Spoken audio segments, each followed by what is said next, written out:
Ed Gein. Edward Theodore Gein, also known as the Butcher of Plainfield or the Plainfield Ghoul, was an American murderer, suspected serial killer and body snatcher. Childhood. Edward Theodore Gein was born in 1906 in La Crosse, Wisconsin, to George Philip Gein and Augusta Wilhelmine Gein. Augusta was religious and preached about immorality and the evil of drinking, which Gein became obsessed with. Gein's father, an alcoholic, sold the grocery shop and left the family to live in isolation on a farm in Plainfield, Wisconsin. Gein attended school, but was shy and punished for making friends. Despite his poor social development, he did fairly well in school, particularly in reading. Work. Gein held on to the farm and earned money from odd jobs. He boarded up rooms used by his mother, including the upstairs, downstairs parlor and living room, leaving them untouched. While the rest of the house became increasingly squalid, these rooms remained pristine. Gein lived thereafter in a small room next to the kitchen.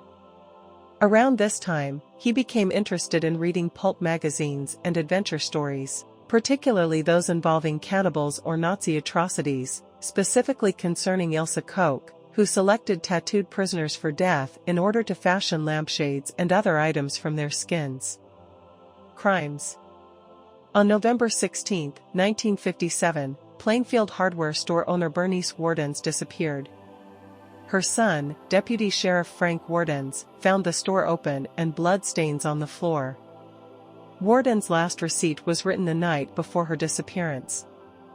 Gein, who had been in the store the previous evening, was arrested at a West Plainfield grocery store. Warden's body was found upside down, dressed like a deer, and shot with a .22 caliber rifle. The mutilations were made after her death. The case highlights the tragic nature of deer hunting season and the need for continued investigation. Searching the house, authorities found whole human bones and fragments. A wastebasket made of human skin. Human skin covering several chairs. Skulls on his bedposts. Female skulls, some with the tops sawn off. Bowls made from human skulls. A corset made from a female torso skinned from shoulders to waist. Leggings made from human leg skin. Masks made from the skin of female heads. Mary Hogan's face mask in a paper bag. Mary Hogan's skull in a box. Bernice Warden's entire head in a burlap sack. Bernice Warden's heart in a plastic bag in front of Gein's potbelly stove. 9 vulvae in a shoebox. A young girl's dress and the vulvas of 2 females judged to have been about 15 years old. A belt made from female human nipples. 4 noses. A pair of lips on a window shade drawstring. A lampshade made from the skin of a human face. Fingernails from female fingers. Gein, a notorious serial killer, was found guilty of stealing from 9 graves between 1947 and 1952. He admitted to visiting graveyards to exhume recently buried bodies and tan their skins to create paraphernalia. Gein also created a woman's suit to crawl into her skin after her death. He denied having sex with the bodies he exhumed, citing their smell. Gein also admitted to shooting a missing tavern owner. Suspected.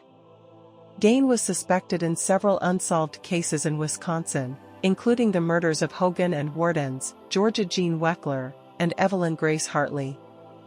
Authorities confronted Gein with a list of missing persons cases between the deaths of his mother and Wardens. However, lie detector tests exonerated him of any other murders, and his psychiatrists concluded that his violence was directed to women who physically resembled his mother. Gein's wife, Evelyn, went missing while babysitting a 20-month-old girl at La Crosse State College. Professor Viggo Rasmussen. Gein denied involvement in Evelyn's disappearance and passed lie detector tests. He was also linked to the June 1954 disappearance of neighbor James Walsh and the August 1956 disappearance of Irene Keating and the attempted abduction of Judy Rodenkel. Gein's involvement in these cases remains unclear. Trial.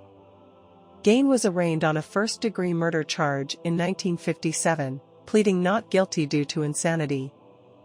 He was diagnosed with schizophrenia and found mentally incompetent, leading to his transfer to the Central State Hospital for the Criminally Insane and later the Mendota State Hospital.